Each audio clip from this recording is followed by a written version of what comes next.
बिस्मिल्लाहिर्रहमानिर्रहीम। अस्सलाम वालेकुम स्टूडेंट्स। बेटा इस लेक्चर में हम लुईस एसिड बेस के जो टॉपिक है उसको कंटिन्यू करेंगे। अब जो हम टॉपिक पढ़ने लगे हैं, जो लुईस एसिड बेस की जो रीजनिंग करने लगे हैं, वो गिवन है आपकी बुक में पेज नंबर 135 पे।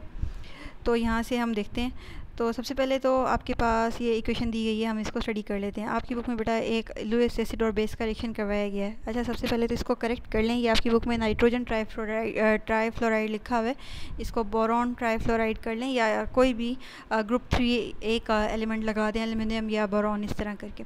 अच्छा, उसके बाद क्योंकि नाइट्रोजन का जो कंपाउंड होता है वो इलेक्ट्रॉन डेफिशिएंट नहीं होता उसके पास, बल्कि इलेक्ट्रॉन पेयर होता है, तो नाइट्रोजन आपके पास लुईस बेस में आएगी।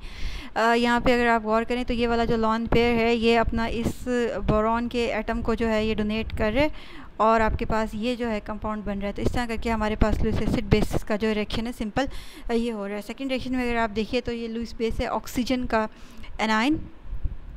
ऑक्सीजन बाय इटसेल्फ उसके पास इलेक्ट्रॉन एक रिच स्पीशी होती है, और अब चूँकि वो एक एनाइन है तो इसका मतलब ये है कि वो जो उसके पास जो दो ये वाले एक्स्ट्रा इलेक्ट्रॉन्स हैं वो ये डोनेट कर सकता है। तो यहाँ पे इसने सल्फ़र को ये अपने इलेक्ट्रॉन्स जो है डोनेट किए हैं और कोऑर्डिनेट कोवेलेंट बनाया, कोऑर्डिनेट कोवेलेंट आयन बनाया, वो सॉरी कोऑर्डिनेट कोवेलेंट बॉन्ड बनाया, और आपके पास ये सल्फेट आयन की फॉर्मेशन हुई है।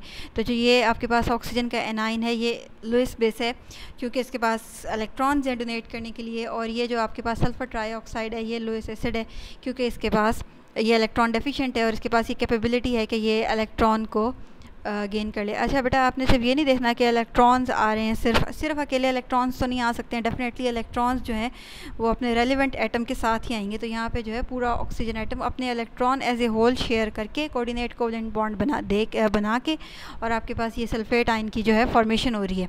इसी तरह लास्ट स्टेप में ये जो लास्ट रिएक्शन में जो आपकी बुक में दिया गया है, इसमें वाटर की फॉर्मेशन हो रही है। ये जो है आपके पास हाइड्रोक्सिल और यहाँ पे प्रोटॉन, और दोनों जो हैं, जो हाइड्रोक्सिल है इसने अपने जो इलेक्ट्रॉन है ये डोनेट किए हैं इसको हाइड्रोजन को, और आपके पास ये यहाँ पे वाटर की फॉर्मेशन हुई है। अच्छा, ये जो लास्ट वाला रिएक्शन है ये आपके पास बिल्कुल सही है। एसिड बेस की एग्जांपल आप इसको यूज़ कर सकते हैं आर्हेनियस कॉन्सेप्ट में भी, लॉरी ब्रोंस्टेड में भी, और लुईस कॉन्सेप्ट में भी। तो ये इन सब के अंदर वैलिड है, तो आप इसको हर जगह यूज़ कर सकते हैं। बहरहाल अगर आपको लॉन्ग क्वेश्चन आता है लुईस एसिड बेस पे फुल फ्लेज, तो आप कोशिश करेंगे मैक्सिमम और सही जितनी भी क्वेश्चंस हैं अगर आप उसको लिख सकें तो लिखनी है आपने। जितनी ज़्यादा आप एग्जांपल्स लिखेंगे उतने ज़्यादा जो है आप मार्क्स जो है वो गेन कर सकते हैं, क्योंकि जितनी ज़्यादा बात आप क्लियर कर सकते हैं एग्जांपल से, उतनी ज़्यादा आप क्लियर नहीं कर सकते थ्योरेटिकली, तो दैट्स वाई। अच्छा, ये जो ऑक्सीजन है O2 नेगेटिव एनाइन, ये आपके पास कैसे आएगा? हो सकता है आपके माइंड में क्वेश्चन आ जाए। तो बेटा ये कोई भी ऑक्साइड होगा अल्कली मेटल का या अल्कलाइन अर्थ मेटल का, जैसे कि आपकी बुक लिख रही है सोडियम ऑक्साइड, या इसके अलावा मैग्नीशियम ऑक्साइड, या इस किस्म का कोई भी ऑक्साइड हो सकता है आयनिक जो इजीली आयनाइज हो जाए, तो ये वाली बात है। अच्छा जी, नेक्स्ट में हमारे पास आपकी बुक ने ये बताया है कि जो ट्रांजिशन मेटल्स हैं वो भी आपके पास बिहेव करते हैं एज ए लुईस एसिड, क्योंकि वो इलेक्ट्रॉन्स जो हैं वो गेन कर सकते हैं। ये कोबाल्ट है और कॉपर है, ये सब के सब आपके पास जो है ट्रांजिशन मेटल हैं, और ये लुईस एसिड के तौर पे बिहेव करते हैं। इसी तरह ये जो ऊपर एग्जांपल दी है सिल्वर वाली, इसमें सिल्वर भी आपके पास लुईस एसिड है। सिल्वर, ये सब जितने भी मेटल्स आप देख रहे हैं इनके आयन्स यूज़ किए गए हैं। तो आयन्स हैं तो इसका मतलब ये है कि ये जो है इलेक्ट्रॉन्स जो हैं किसी एक्सटर्नल स्पीशी के जो है वो ऑब्टेन कर सकते हैं, तो दैट्स वाई लुईस एसिड होंगे। इसी तरह अगर आपको कम्प्लेक्स फॉर्मेशन का थोड़ा सा अगर आप कॉन्सेप्ट आपके माइंड में है, तो जो लिगेंड्स होते हैं वो अपने जो इलेक्ट्रॉन्स होते हैं वो डोनेट करते हैं सेंट्रल मेटल एटम को, जैसे कि अमोनिया हो गया, वाटर हो गया। वाटर के पास 2 लॉन पेयर ऑफ इलेक्ट्रॉन है, अमोनिया के पास 1 है। तो अगर ये अपने सारे के सारे इसको डोनेट करें तो यहाँ पे जो आपके पास ये जो लिगेंड्स हैं ये बिहेव करते हैं एज ए लुईस बेस, और जो ये आपके पास कैटाइंस हैं ट्रांजिशन मेटल के, ये बिहेव करते हैं एज एन लुईस एसिड। तो हम कह सकते हैं कि जी जो कम्प्लेक्स मेटल्स की अडक्ट फॉर्मेशन है ये भी आपके पास लुईस एसिड बेस न्यूट्रलाइजेशन है। तो इस तरह करके ये वाला पॉइंट आपकी बुक में एक्सप्लेन किया गया है। अच्छा बेटा, नेक्स्ट में आपको ये बताया गया है कि आपके पास जो स्ट्रेंथ है, एसिडिक स्ट्रेंथ, वो कैसे इंक्रीज़ होती है।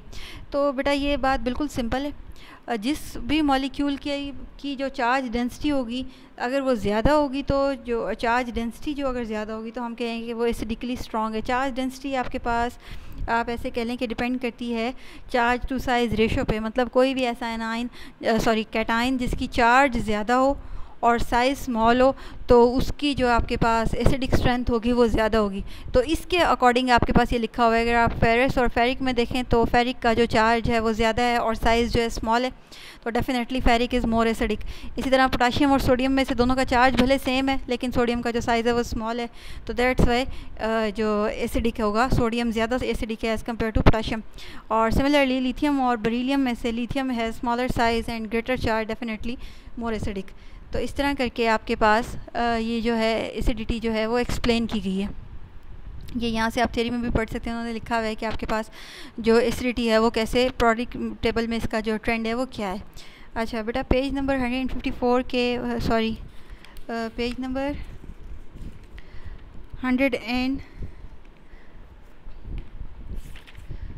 136 के लास्ट में एक इक्वेशन दी गई है आपको वाटर और कार्बन डाइऑक्साइड की, जिसमें कार्बोनिक एसिड की फॉर्मेशन की गई है। एक तो वैसे ही अगर हम लुईस कंसेप्ट को सेट असाइड कर दें, थोड़ी देर के लिए साइड पे रख दें, तभी आपको ये मालूम है कि जो कार्बन डाइऑक्साइड है ये एक एसिडिक ऑक्साइड है। क्योंकि नॉन मेटल का ऑक्साइड है तो डेफिनेटली एसिडिक इन नेचर है, तो ये एसिडिक है। और वाटर का हमें मालूम है कि जी ये बिहेव कर सकता है as a both as a acid और एज ए बेस, ये हमने पढ़ा था आपके पास लॉरी ब्रॉन्स्टेड कॉन्सेप्ट में। लेकिन डिपेंड करता है कि हमारे पास जो साथ वाली चीज़ है वो क्या है। कार्बन डाइऑक्साइड मोर एसिडिक है वाटर के, तो हमारे पास यहाँ पे जो वाटर है वो बिहेव करेगा एज ए बेस। तो ये तो हमने इसको थोड़ा सा देख लिया एज प्रीवियस कॉन्सेप्ट। अगर अब हम लुईस एसिड बेस की कॉन्सेप्ट की बात करें तो हमारे पास ये जो वाटर है इसके पास लॉन पेयर ऑफ इलेक्ट्रॉन्स है, ये डोनेट कर सकता है। ये जो कार्बन है ये जो है आपके पास जो है उसको एक्सेप्ट कर सकती है इलेक्ट्रॉन्स को। अगर इसका ये वाला जो बॉन्ड है इसकी ब्रेक डाउन हो जाए तो बेसिकली आपके पास होगा क्या, ये वाले जो ऑक्सीजन है जो इसके पास भी एक लॉन पेयर ऑफ इलेक्ट्रॉन्स हैं, तो वाटर की एक हाइड्रोजन को एक्सेप्ट करने के बाद ये वाला जो एक बॉन्ड है कार्बन डाइऑक्साइड का इसकी ब्रेक डाउन हो जाएगी और उस बॉन्ड के साथ जो रिमेनिंग हाइड्रोक्सिल होगा वाटर में से वो अटैच हो जाएगा। तो एज ए होल अगर हम बात करें तो जो कार्बन डाइऑक्साइड का मॉलिक्यूल है वो यहाँ पे बिहेव कर रहा है एज एन एसिड और वाटर का जो मॉलिक्यूल है वो बिहेव कर रहा है एज ए बेस। तो रिजल्ट में हमारे पास फॉर्मेशन होती है कार्बोनिक एसिड की H2CO3, तो ये कार्बोनिक एसिड है, डायप्रोटिक कार्बोनिक एसिड। अच्छा जी, नेक्स्ट में आपकी बुक में पेज नंबर 137 पे न्यूट्रलाइजेशन रिएक्शंस डिस्कस किए गए हैं in terms of Lewis acid base concept. बिल्कुल सिमिलर, अगर आपके पास दो सब्सटेंसेस के अंदर कोऑर्डिनेट कोवेलेंट बॉन्ड की फॉर्मेशन हो रही हो तो हम कहते हैं जी ये आपके पास लुईस न्यूट्रलाइजेशन रिएक्शंस हैं। तो ये वाला इन्होंने अमोनिया का जो अमोनियम आयन जो बनता है कोऑर्डिनेट कोवेलेंट बॉन्ड जो बनता है अमोनिया और प्रोटॉन के दरमियान में, उसको डिस्कस किया हुआ है। तो इसको आप बेटा देख लें। यहाँ तक अगर कोई इश्यूज़ हैं आपके, कोई बात क्लियर नहीं हुई है या कुछ समझ में नहीं आया या कुछ डिफ़िकल्ट लग रहा है व्हाटसोएवर, तो आप पूछ लीजिए मुझसे क्वेश्चंस। नेक्स्ट लेक्चर में इंशाल्लाह हम क्लासिफिकेशन ऑफ जो है आपके पास डिस्कस करेंगे लुईस एसिड्स की और लुईस बेसिस की। थैंक यू सो मच, अल्लाह हाफिज़।